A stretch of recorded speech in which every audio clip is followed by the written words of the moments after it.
दोस्तों, आज का वीडियो में आपके लिए मोस्ट इम्पॉर्टेंट जीके जीएस प्रश्न लेकर आया हूं, जो कि आपके आने वाले एग्ज़ाम के लिए काफ़ी इम्पॉर्टेंट है।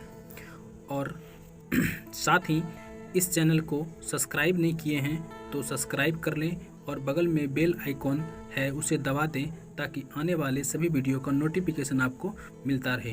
तो चलते हैं आगे प्रश्न की ओर। कोशिका के अंदर सूचना का प्रभाव किसके द्वारा होता है? तो ऑप्शन नंबर ए आरएनए द्वारा, बी डीएनए द्वारा, सी राइबोसोम द्वारा, डी माइटोकॉन्ड्रिया द्वारा। तो कोशिका के अंदर सूचना का प्रभाव आरएनए द्वारा होता है, जो कि ऑप्शन नंबर ए में है। तो चलते हैं इसका चारों ऑप्शन के डिटेल में। चारों ऑप्शन में पहला है आरएनए। इसमें कोशिका के अंदर सूचना का प्रभाव होता है। इसकी संरचना सिंगल स्टैंडर्ड होती है। डीएनए, इसका खोज वाटसन एंड क्रिक ने किया था। इसके अंदर जीन पाया जाता है। जीन ही आनुवांशिकता का आधार होता है और इसमें डबल स्टैंडर्ड संरचना पाए जाते हैं। और उसके बाद सी नंबर में है राइबोसोम। राइबोसोम एक प्रोटीन की फैक्ट्री कहते हैं। और डी नंबर है माइटोकॉन्ड्रिया, इसे कोशिका का पावर हाउस कहते हैं। तो इस तरह से इसका ऑप्शन नंबर ए हो जाएगा। चलते हैं अगले प्रश्न की ओर। अगला प्रश्न है, मोहम्मद बिन तुगलक की नई राजधानी क्या थी? तो मोहम्मद बिन तुगलक की नई राजधानी दिल्ली थी, जो कि ऑप्शन नंबर सी में है। चलते हैं इसके चारों ऑप्शन की डिटेल। देवगिरी जो है यादव वंश की राजधानी थी, जो भी इसका संस्थापक भिल्ला प्रथम था। दिल्ली जो था वो गुलाम वंश का राजधानी था, खिलजी वंश का, तुगलक वंश का, सैयद वंश का और लोधी वंश का। और तंजौर जो है वो चोल वंश का राजधानी था। तो चलते हैं अगले प्रश्न की ओर। अगला प्रश्न है, प्रकाश संश्लेषण के दौरान ऊर्जा रूपांतरित होता है। तो प्रकाश संश्लेषण के दौरान ऊर्जा का जो रूपांतरित होता है वो होता है रासायनिक ऊर्जा द्वारा, जो कि ऑप्शन नंबर बी में है। चलते हैं अगले प्रश्न की ओर। अगला प्रश्न है, सुपरसोनिक विमान किस को हानि पहुंचाता है? आयन मंडल को, या क्षोभ मंडल को, समताप मंडल को, या ओजोन मंडल को? तो आयन मंडल जो है वो ओजोन मंडल को हानि पहुंचाता है। चलते हैं इसके डिटेल देखते हैं। डिटेल में आयन मंडल संचार उपग्रह है, इसी मंडल में अवस्थित होता है, जैसे रेडियो, टीवी, टेलीफोन, रडार। क्षोभ मंडल सबसे नीचे पद है, इसमें सभी प्रकार के बाह्य घटनाएं होती है, जो बादल, आंधी, तूफान इत्यादि मानी जाती है। और ओजोन मंडल ये सूरज से आने वाली सभी प्रकार की पराबैंगनी किरणों को वापस करती है और इसे नष्ट करने वाली जो गैस होती है ओजोन परत को सीएफसी है, जो एयर कंडीशनर का, एयर रेफ्रिजरेटर आदि से निकलते हैं। तो सुपरसोनिक विमान जो है अधिक ऊंचाई पर उड़ने वाली विमान है, जो कि ओजोन मंडल को हानि पहुंचाता है।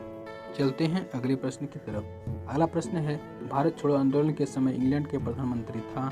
तो इसमें से चार ऑप्शन में चैम्बरलेन, विंस्टन चर्चिल, क्लीमेंट एटली। तो भारत छोड़ो आंदोलन के समय जो इंग्लैंड के प्रधानमंत्री था, तो उस वक्त इंग्लैंड के प्रधानमंत्री का कार्यकाल विंस्टन चर्चिल का 1940 से 1945 था, जो इसका ऑप्शन नंबर बी में है। तो देखते हैं चारों प्रधानमंत्री कार्यकाल। चैम्बरलेन का जो कार्यकाल 1937 से 1940 तक था, विंस्टन चर्चिल 40 से 45 तक था, जबकि जो भारत छोड़ो आंदोलन हुआ था 1942 में हुआ था। क्लीमेंट एटली 1945 से 1951 में, रैमजे मैकडोनाल्ड 1929 से 1935 में यूनाइटेड किंगडम के प्रधानमंत्री थे। तो चलते हैं अगले प्रश्न की तरफ। अगले प्रश्न है, महासागर में ऊंची जल तरंगें कैसे उठती है? भूकंप से, सूर्य से, तारों से, चंद्रमा से? तो महासागर में जो सब ऊंची जल तरंगें उठती है चंद्रमा से उठती है, जो कि ऑप्शन नंबर डी में है। इसमें कन्फ्यूजन होता है कि चंद्रमा से या सूर्य से। उसका डिटेल देखते हैं क्या है। डिटेल है, महासागरों में ऊंची जल तरंगों के कारण चंद्रमा है, यद्यपि सूर्य चंद्रमा से बहुत बड़ा है, किंतु चंद्रमा का आकर्षण की शक्ति का प्रभाव से दोगुना है। तो इस तरह चलते हैं अगले प्रश्न की।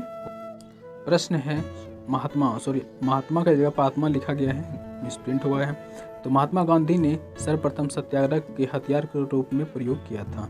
बारदोली में, चंपारण में, डांडी में, दक्षिण अफ्रीका में? सर्वप्रथम कहा है तो ये दक्षिण अफ्रीका में किया था। भारत में सर्वप्रथम कहता तो ये चंपारण में किया था।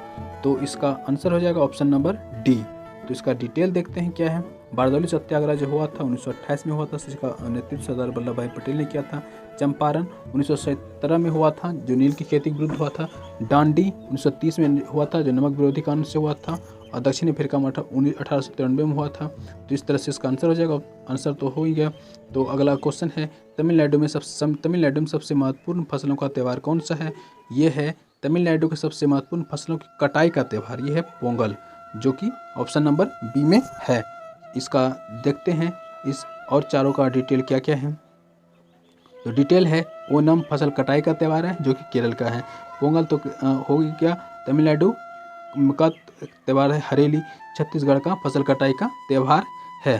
तो चलते हैं अगले प्रश्न की तरफ। अगला प्रश्न है वह कौन सा मृत देश है जहाँ पर मृत शरीर को हजारों साल संरक्षित रखा जाता है। वो है मिस्र, जो कि ऑप्शन नंबर ए में है।